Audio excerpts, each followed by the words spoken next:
Pessoal, então vamos fazer o seguinte: eu vou fazer um famoso vale a pena ver de novo do que a gente já viu, porque nem todo mundo tem acompanhado com as aulas, com as gravações, do que a gente tem visto sobre exportação. Do contexto geral, a gente já cumpriu com esses pontos que eu coloquei aqui para vocês. Então, a gente já cumpriu com a ideia da conceituação, a gente já mostrou o que é uma exportação. Então, basicamente, exportação é a retirada do produto de um país, seja ele dos limites geográficos ou de todas as zonas que envolvem as zonas aduaneiras de um país. A gente já mencionou que a exportação, então, ele é o processo mais, como é que a gente pode dizer, é o processo mais simples para uma empresa buscar o mercado internacional. Então, se a empresa ela tem o interesse em buscar mercados diferentes do mercado nacional, ele não precisaria estar produzindo, tendo uma estrutura física no país onde ele tem a intenção em alcançar, então ele simplesmente faria as suas operações no país de origem e mandaria os seus produtos é, buscando esses outros mercados através, então, de todos os modais de transporte, seja eles aéreo, marítimo, enfim. A gente já falou da importância da exportação, então, para as empresas e para um país. Quando a gente fala para as empresas, então, aumento de produtividade, às vezes tem melhorias tributárias, tem benefícios tributários, né, porque, afinal de contas, as empresas, elas ganham alguns benefícios para buscar o mercado internacional, porque é de todo o interesse de um país que exista a entrada, então, de moeda estrangeira no Brasil, que isso, então, traz uma certa um aumento da economia, um desenvolvimento da economia. Então, é do interesse do governo fazer esse incentivo. E, se eu não me engano, e a gente tem, claro que a gente tem que considerar também que os países, eles levam em consideração importação e exportação no PIB. Então, qualquer variância que você tenha de exportação, o aumento da exportação é ótimo, porque isso, então, causa aquele superávit primário que os países tanto comentam e muda a economia de uma forma significativa. Então, dentro do PIB, o cálculo da exportação ele é primordial. Depois disso, pessoal, a gente mencionou o tempo inteiro que a exportação, ela trata de diversos órgãos, vários setores da economia se beneficiam com as exportações. Só que, então, se você tem o interesse em fazer o controle, se o Brasil possui interesse de manter o controle da moeda, da entrada de produtos, que tipo de produtos estão entrando e estão saindo. Então, é do interesse que tudo isso seja muito bem informado, que isso seja uma operação muito clara e transparente por todas as partes. Então, você tem que ter que todos os órgãos têm acesso às informações do que está entrando e do que está saindo do país. Porque é do interesse que a regulação da exportação não seja a entrada e saída não seja uma festa. Então existe uma regulação onde todos os órgãos eles consigam ter consciência e consigam opinar em algum momento do que pode, do que não pode entrar e sair.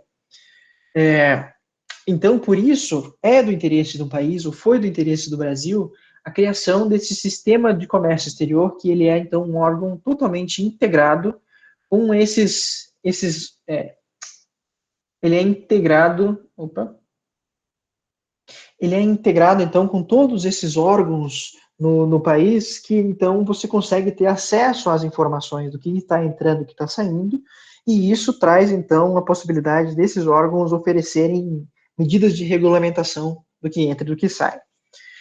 Além disso, esse Siscomex, o sistema do comércio exterior, ele tem justamente essa função de agilidade, melhorar o processo em si.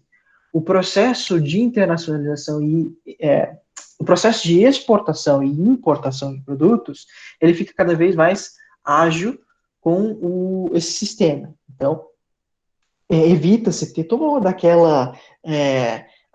às vezes você tem que digitar ou entregar os mesmos documentos para diferentes órgãos.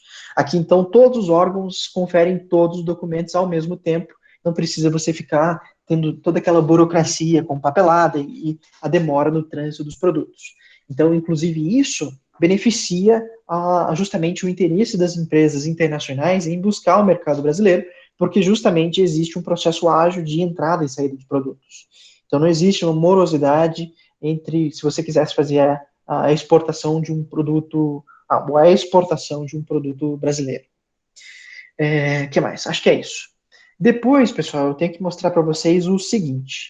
Então, pessoal, existe esse fluxograma aqui, ele é o fluxograma, então, de documentos, partes interessadas, como é que acontece o trâmite da exportação de qualquer tipo de produto no país.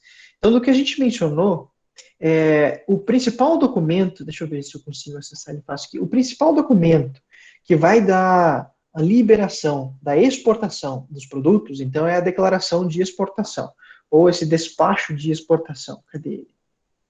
Aqui, ó, declaração de despacho de exportação. Então, essa declaração, ele é o que vai dar a ordem para você, então, despachar o teu produto para o seu cliente. Então, nesse caso, o que acontece até você chegar nesse momento do despacho do seu produto? O início, então, você vai ter que regularizar a tua documentação de uma forma onde, então, todos os órgãos interessados que regulam essa operação de exportação, que eles tenham consentimento, então, do que a empresa está mandando para o outro país. Então, já é o primeiro passo você colocar, por exemplo, qual é a carga que você está mandando, qual é a quantidade, qual é o seu cliente, qual é a forma como você está como foi feita essa operação, se foi, que tipo de moeda, qual foram os tributos, enfim. Você está deixando claro qual que é, o que está saindo e o que está entrando no país. Aqui, no caso, saindo, né? Porque a gente está falando da exportação. Então, todos os órgãos que precisam saber sobre o seu produto, eles precisam ser informados nesse momento. Você só consegue dar início nessa operação de uma forma onde o início seria assim, né? A partir do momento onde você consegue declarar todos os documentos, os órgãos que precisam analisar esses documentos, eles dão um ok, que essa declaração de exportação sua, ela está de acordo com o que se pede, então, a partir desse momento, eles dão o ok para você começar, então, a colocar o seu produto no container, ou no navio, ou num avião, para que ele seja despachado para o seu cliente. Então, nesse momento, a partir do ok que o seu documento ele está de acordo com as normas, então o próximo passo é justamente você fazer o envio, na verdade, começar o processo do envio. Isso. Então, você fez lá, validou todos os seus documentos com os órgãos, com os respectivos órgãos. Então, aqui a gente tem a Secretaria de Comércio Exterior e todos os órgãos anuentes. Como a gente mencionou na aula passada, os principais órgãos reguladores, deixa eu ver se eu consigo acessar ele aqui rapidamente. Os principais órgãos reguladores são. Cadê? Acho que eu não vou conseguir achar ele aqui. Aqui, ó. Então, é a Secretaria de Comércio Exterior, ou o Ministério da Fazenda, o Ministério de Comércio Exterior, e o Banco Central do Brasil. Esses são os órgãos que regulam as operações de exportação. Então, esses órgãos, eles precisam ser informados invariavelmente. Então, a gente está falando do Banco Central, a gente está falando de todas as documentações que envolvem câmbio, por exemplo. Porque, então, o país precisa saber o que está entrando e o que está saindo de moeda estrangeira. Se a gente fala da Secretaria, então, de Comércio Exterior, aqui você está falando dos produtos que estão entrando, do que estão saindo, de que forma que está entrando, de que forma que está saindo. Então, esses órgãos, eles precisam ser informados, porque, de alguma maneira, eles são os principais interessados. Além disso, a gente também falou dos órgãos anuentes. Esses órgãos anuentes são esses outros órgãos que, eventualmente, eles podem impedir a entrada e a saída dos seus produtos. Como, por exemplo, a Polícia Federal, se tiver algum tipo de problema com o produto que você está mandando para o exterior, então, eles precisam saber, precisam ser consentidos que o seu produto, então, ele precisa estar dentro da ordem. O IBAMA também, mesma coisa, ele precisa saber se o teu produto ele pode ser exportado pela natureza que você tá, natureza do produto que você está exportando, e se o país que você está mandando se ele aceita também o teu produto. E os outros órgãos, os demais órgãos, como por exemplo a Anvisa e a ANEEL, de energia elétrica, eles precisam saber ou ter conhecimento do que você está enviando para o exterior, porque eles também têm, de alguma forma, interesse em saber o que você está mandando. Então, retornando aqui, pessoal, no processo em si. Avisando, então, todos esses órgãos, deixando claro quais são os produtos que estão saindo, você, então, destaca, então, a sua declaração de exportação para você começar, então, a operação de embarque dos seus produtos. Então, a partir do momento onde você tem essa declaração de exportação, então você parte para confirmação da presença da carga. Essa confirmação da presença da carga, então, isso vai acontecer na alfândega. Então você está saindo da parte, como eu posso dizer, da parte teórica e indo para a parte prática, né? Você está dizendo, então, o que você disse nos documentos, aqui, então, você tem que conferir que o que você disse bate com o que você está fazendo.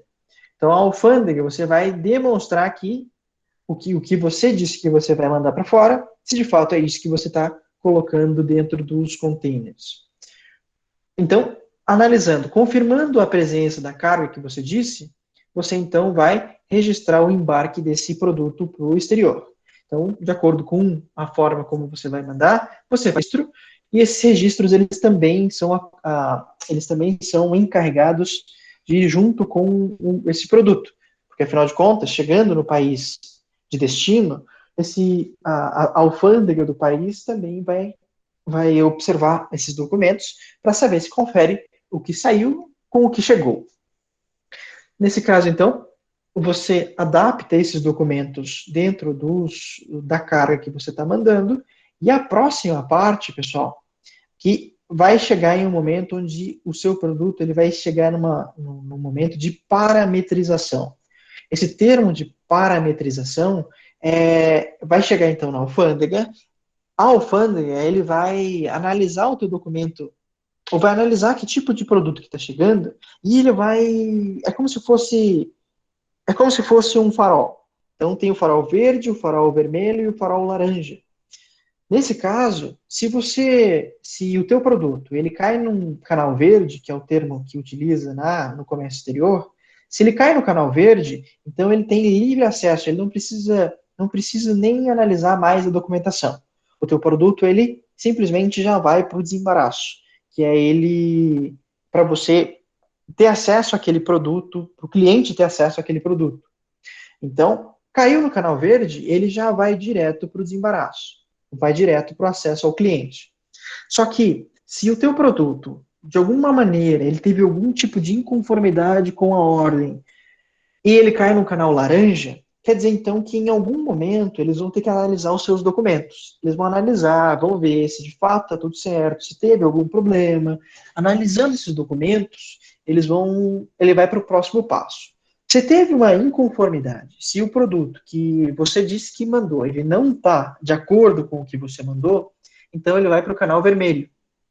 Esse canal vermelho, então, houve algum tipo de problema. Então, houve algum problema na documentação, o que você mandou não é certo, não foram pagos os tributos corretos, alguma coisa impediu a entrada daquele produto no país de destino. Então, o canal vermelho, você vai ter que regularizar primeiro o que está acontecendo com aquele seu produto. Caso contrário, então, ele não entra no país de destino. Ele precisa primeiro melhorar algum tipo de detalhe que está tendo esse entrave, para depois ele dar seguimento. O canal laranja, então, ele vai observar os documentos. Se teve algum problema, cai para o canal vermelho. Se não teve problema, ele vai direto para o despacho. Então, não tendo problema, ou então sendo liberado depois que chegou no canal vermelho, então ele vai para o desembaraço, que é justamente a liberação para o cliente. Então, depois disso, ele vai, então, ser distribuído para despacho, vai ter a conferência aduaneira, e o próximo passo é justamente esse desembaraço. Tendo o desembaraço, tendo a liberação, então o cliente vai retirar o teu produto da alfândega, ou do porto, ou do aeroporto, tanto faz. Do local de destino até que você fez a exportação, Ele vai analisar então, e daí vai começar o início do trânsito até o cliente final. Depois disso, claro, vai se analisando todos os documentos e eles vão acompanhando esse produto exportado até o cliente fazer a recepção dele no local de destino que foi acordado. Aqui do lado a gente tem todas as empresas que podem estar envolvidas dentro desses momentos de operação, mas a princípio, pessoal, isso aqui, esse fluxograma aqui demonstra de uma forma bem ampla tudo o que acontece no despacho de exportação, desde a parte documental até a parte processual do que de fato você precisa fazer para ficar em conformidade e esse produto chegar no seu cliente. Então, tudo isso aqui é um resumo do que está acontecendo, e aqui eu tenho, é a mesma explicação que eu falei para vocês, né? Então, a parametrização, ele está fazendo uma análise fiscal de todas as documentações, e depois ele vai cair nesses canais, verde, laranja e vermelho. Aqui, pessoal, quando a gente menciona todo esse processo de exportação, percebam que a gente chega em um momento, depois do que passa da parametrização, que, na verdade, até antes, né? Quando você fala que você vai embarcar o seu produto em um determinado meio de transporte, até você chegar no seu país de destino, você também tem que declarar quais os documentos, eles precisam ser entregues pela empresa de transporte. E o que eu quis dizer com isso, pessoal, é que dentro desse processo em si, existem empresas que elas possuem o principal foco deles justamente trabalhar nesse processo de transporte e encaminhar esses produtos ao cliente. Então, as principais empresas do comércio exterior, para facilitar, para fazer o encaminhamento dos seus produtos ao cliente final, eles são esses aqui que eu vou mencionar para vocês. O primeiro deles, pessoal, são os armadores. Dentro do comércio exterior, esses armadores, eles são empresas que vão fazer o transporte propriamente dito. Então, são empresas que possuem os navios, ou possuem uma frota de navio, ou então possuem, no caso de armadores, são só navios. Então, essas empresas, elas são proprietárias, ou elas fretam o navio para fazer o transporte. Então, os armadores, eles são empresas que fazem o transporte, que eles possuem ou a frota, ou alugam uma frota para fazer o transporte em si. Então, eles vão fazer todos os procedimentos de transporte das cargas. Eles são os que operam os navios e as rotas comerciais.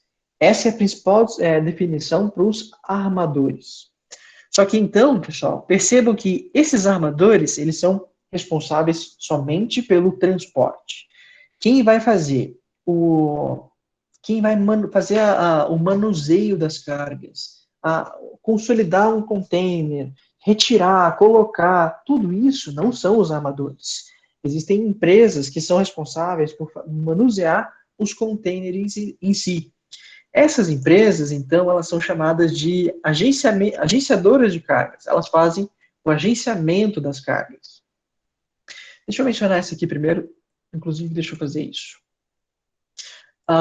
Então, no agenciamento das cargas, a gente tem a primeira empresa, essa que a gente chama de NVOCC, que vem do termo Non-Vessel Operating Common Carrier. Então, são empresas que não possuem nenhum tipo de navio. É basicamente isso. Eles são empresas que operam não navios, por assim dizer. Essas empresas, então, elas somente são responsáveis por fazer a consolidação de cargas. Consolidação é basicamente o manuseio das cargas. Então, elas precisam fazer o empacotamento de cargas, recolhimento de cargas, transporte e entrega ao consumidor final. Então, elas podem fazer isso. Diferentemente dos armadores, os armadores fazem o transporte e essas NVOCCs, elas fazem, então, o empacotamento de carga, recolhimento, então elas mexem com as cargas. Essa empresa, uma empresa NVOCC, ela então funciona como um cargueiro emitindo notas de embarque. Então, essa empresa, ela vai destacar o que tipo de carga que ela teve o manuseio e vai mandar para os armadores terem esse controle. Porque, afinal de contas, pessoal, imagina o seguinte, essas empresas, com os armadores, eles precisam ter conhecimento das cargas que entram dentro do navio para analisar todo o aspecto logístico. Imagina, a gente está falando de milhões de cargas sendo depositadas dentro de um navio. Então, qual carga precisa sair primeiro? Qual que é a quantidade de produtos que você pode alocar em determinada área do navio? Claro, você está falando então de um meio de transporte que tem que melhorar o balanceamento do navio, às vezes tem que fazer uma redistribuição das cargas. Então, tudo isso, os armadores, eles precisam ter conhecimento do que está entrando, para então eles darem o aspecto logístico correto dentro do navio. Então, por isso, é de responsabilidade dessas empresas mandarem ou então emitirem essas notas de embarque para que o operador mesmo, para que esses armadores tenham conhecimento do que está entrando nos seus navios. Uma outra empresa que também é muito parecida com essa NVOCC são empresas também chamadas de freight forwarders. Elas fazem, então, inclusive a palavra frete vem dessa palavra em inglês. Eles fazem justamente são empresas muito parecidas com essas NVOCCs, que elas também fazem essas operações com as cargas que vocês estão enviando para o exterior. Então, elas são conhecidas como transitárias ou agentes de cargas, igualmente como essa NVOCC, já que eles estão fazendo os agenciamentos de cargas, só que essas empresas, diferentemente das outras, elas oferecem serviços que compreendem a contratação de frete internacional, então elas fazem o contato com o cliente, elas oferecem o serviço com o cliente e falam assim, qual que é o teu interesse? Você quer uma carga fragmentada ou você quer uma carga completa? Então, essas empresas, elas vão fazer um intermédio entre o cliente e o exportador. Então, essa empresa, ela vai fazer toda a comunicação. Ela vai analisar qual que é o teu produto, o que você precisa fazer, de que maneira que você precisa levar, o prazo, enfim. Ela faz a mesma coisa do que a NVOCC, só que de uma forma um pouco mais abrangente. Então, elas trabalham com cargas containerizadas e para essas cargas fracionadas, elas precisam então de uma NVOCC. Porque essa NVOCC, então, ela trabalha somente e exclusivamente com fazer o manuseio das cargas, só que essas empresas aqui podem contratar uma NVOCC para fazer também as operações de trânsito de cargas. Então, essa empresa, vamos chamar de FF, que fica mais fácil para falar. Essas FFs, então, elas são mais abrangentes, elas também fazem o agenciamento de cargas, só que elas podem precisar dessas NVOCCs para fazer o transporte, para fazer a acomodação das cargas dentro dos navios. Então, elas fazem toda essa operação logística com as cargas e analisam, então, o que você precisa fazer para que o seu produto chegue no cliente da melhor forma possível. O que mais? Outra empresa também que está envolvida, então, a gente já falou 3 delas. A gente falou sobre os armadores, a gente falou sobre a gente falou sobre essas NVOCCs e essas FFs aqui, né? A última, então, são os terminais portuários. A gente falou das empresas que operam nos terminais, falou o que eles precisam estipular de documentos, o que precisa ser levado, só que existem empresas que elas fazem essas operações, elas possuem o licenciamento para operar os terminais propriamente ditos. Eu não sei se vocês sabem, mas esses terminais, eles são concessões. Então, os países liberam algumas determinadas empresas a operarem esses terminais de entrada e saída de navios, ou, nesse caso, navios, né, porque a gente está falando de terminais portuários. E acontece da mesma forma com terminais aeroportuários, né, porque existem também transporte de cargas pelo modal aéreo. Então, por exemplo, a Infraero, ela é uma empresa que ela teve a licença para operar, então, no transporte aéreo. E no caso de transporte de navios, então existe alguns terminais, eles recebem as concessões para fazer a operação. Então eles vão ter todo o aspecto logístico das operações, de entrada e saída de containers. Quem faz quem faz o manuseio desses containers, quem administra isso, são então esses terminais portuários. Então, eles são os locais especializados no armazenamento e movimentação de containers, podendo ser utilizados também para estufagem ou desova, então é colocar ou tirar cargas nesses equipamentos para embarque e desembarque dos navios. Podem então ser localizados nos terminais portuários de containers, na zona primária ou também na zona secundária. Como a gente falou, a zona primária são esses terminais portuários, as zonas secundárias podem ser o que a gente chama de terminais portos secos, que então você chega com uma carga em um determinado local e essa carga vai ser destinada para esse porto seco, que ela vai ser armazenada para que depois de um tempo, então, o cliente chegue nesse outro determinado local e consiga saber o que fazer depois de que ele já foi armazenado. Porque, afinal de contas, pessoal, esses terminais portuários, eles precisam ganhar dinheiro de alguma forma, certo? Então, muitas formas, as principais formas, então, eles cobram determinadas taxas. Para essas empresas, por exemplo, os armadores, poderem embarcar nesses terminais portuários, eles precisam pagar algumas taxas, porque eles estão operando num local dos terminais.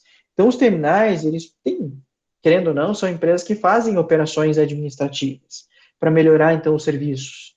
Eles podem, por exemplo, vocês já devem ter ouvido falar, pelo menos, que alguns portos do Brasil, eles não possuem, agora me fugiu o termo correto, mas eles não possuem, vamos dizer o termo mais leigo possível, mas eu não deveria, mas eu vou fazer isso, que o porto ele precisa ter um fundo.